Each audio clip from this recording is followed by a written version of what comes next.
اس وقت جب کوئی آتا تھا ادھر، کوئی افسر آتا تھا، یہ کہتے تھے کہ بڑے صاحب آ گئے ہیں، بڑے صاحب آ گئے ہیں، اور سب سائلنٹ ہو جاتے تھے۔ جب وہ آتا تھا سب سائلنٹ تھا، اب ٹھیک ہے لگے رہو، کرتے جاؤ، لگے رہو، یہ بات۔ میں اب آپ کے سامنے یہ جو جاوید علی نے بات رکھی، یہ ہر طرح ہم کنفرم کر سکتے ہیں۔ قرآن کے اوپر ہاتھ رکھنے کے لیے میرے سامنے تیار تھے،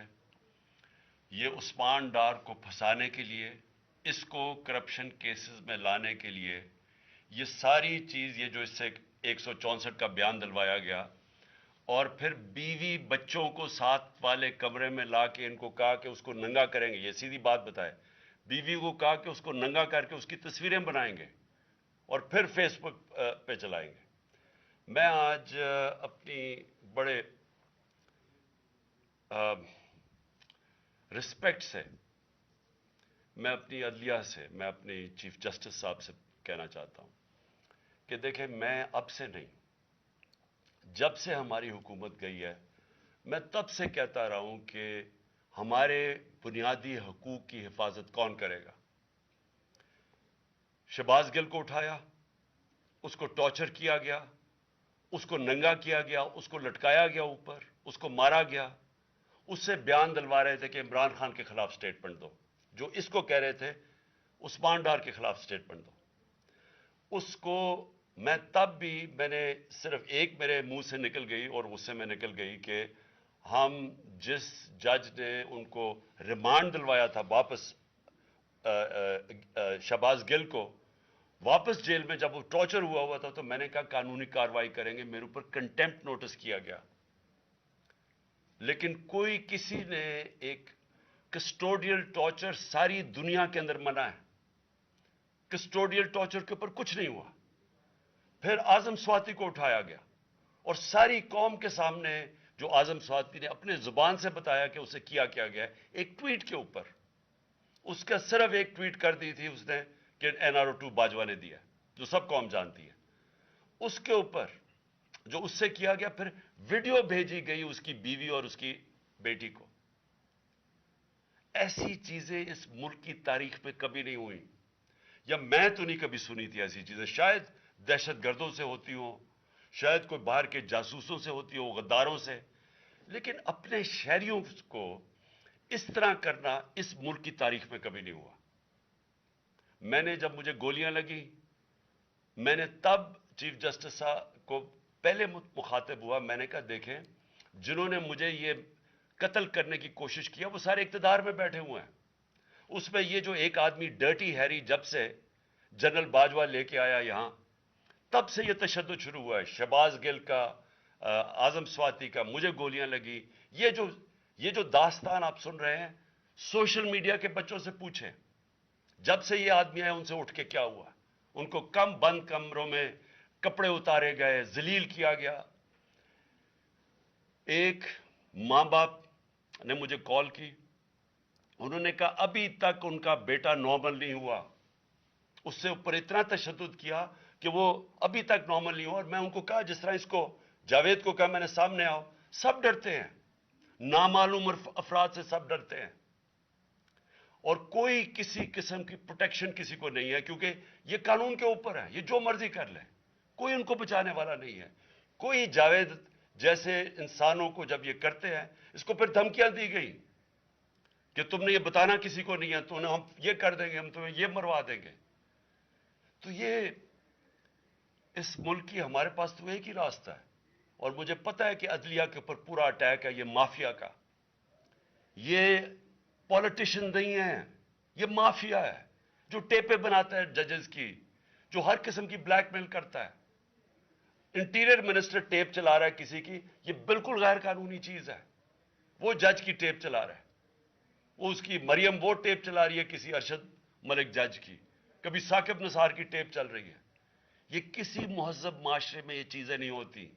یہ کنٹرول کے لیے، عدلیہ کو کنٹرول کے لیے صرف یہ سارے حربے استعمال کیے جا رہے ہیں۔ میں آج اس پلیٹ فارم سے اپنے چیف جسٹس اور اپنی ہائر جوڈیشری کو، امید تو صرف آپ سے رہ گئی ہے، اس وقت جو جس طرح کا ظلم کیا جا رہا ہے، یہ نامعلوم افراد جو کر رہے ہیں اس ملک کے ساتھ، اور خاص طور پہ جو ڈرٹی ہیریا ہے، میری ساری انہوں نے، یہ کیسے ہو سکتا ہے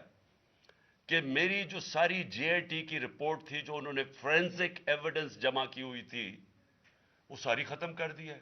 ان 4 آفیسرز کو پھر اوپر بٹھا دیا ہے جن کے اوپر پروسیکیوٹر جنرل نے کہا تھا کہ انہوں نے میری جے آئی ٹی کی ایویڈنس سیبوٹاج کرنے کی کوشش کی. اس نے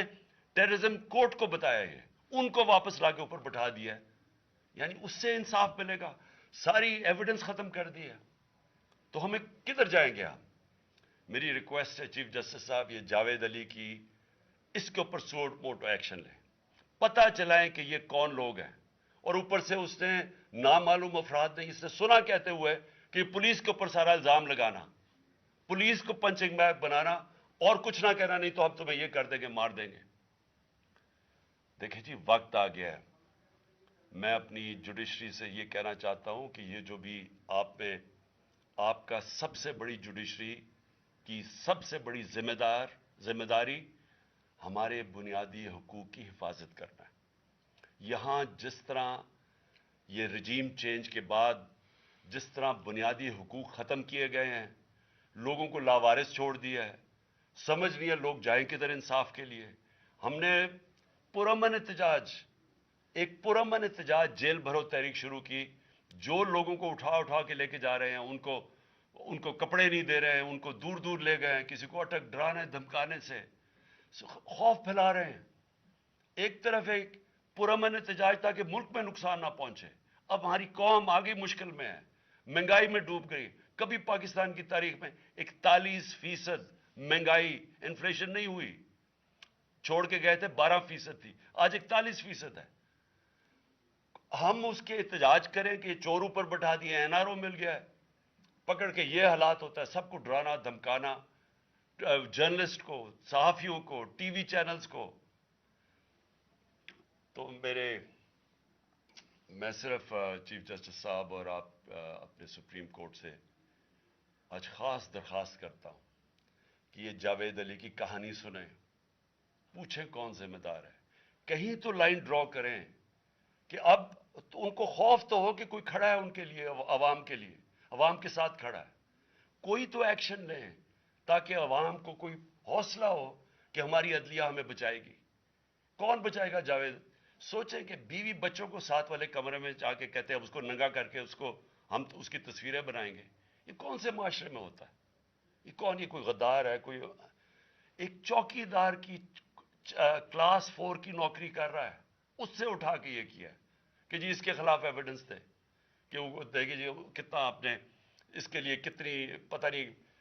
کدھر سے اس نے کلاس 4 کے چوکی دار نے پتہ نہیں کیسے پیسے بنا کے دینے تھے اس کو. لیکن کوئی ایویڈنس مل جائے تاکہ کسی طرح تحریک انصاف کا جو سیالکوٹ کا ہمارا ڈسٹرکٹ کا پریزیڈنٹ ہے، اس کو کسی طرح گندا کیا جائے اور اس کو کسی طرح نااہل کیا جائے، کسی طرح اینٹی کرپشن میں آ جائے.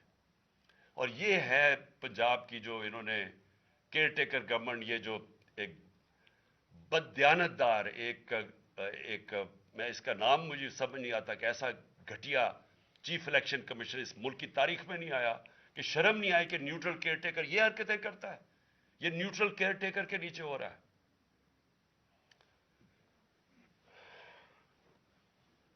بہت بہت شکریہ.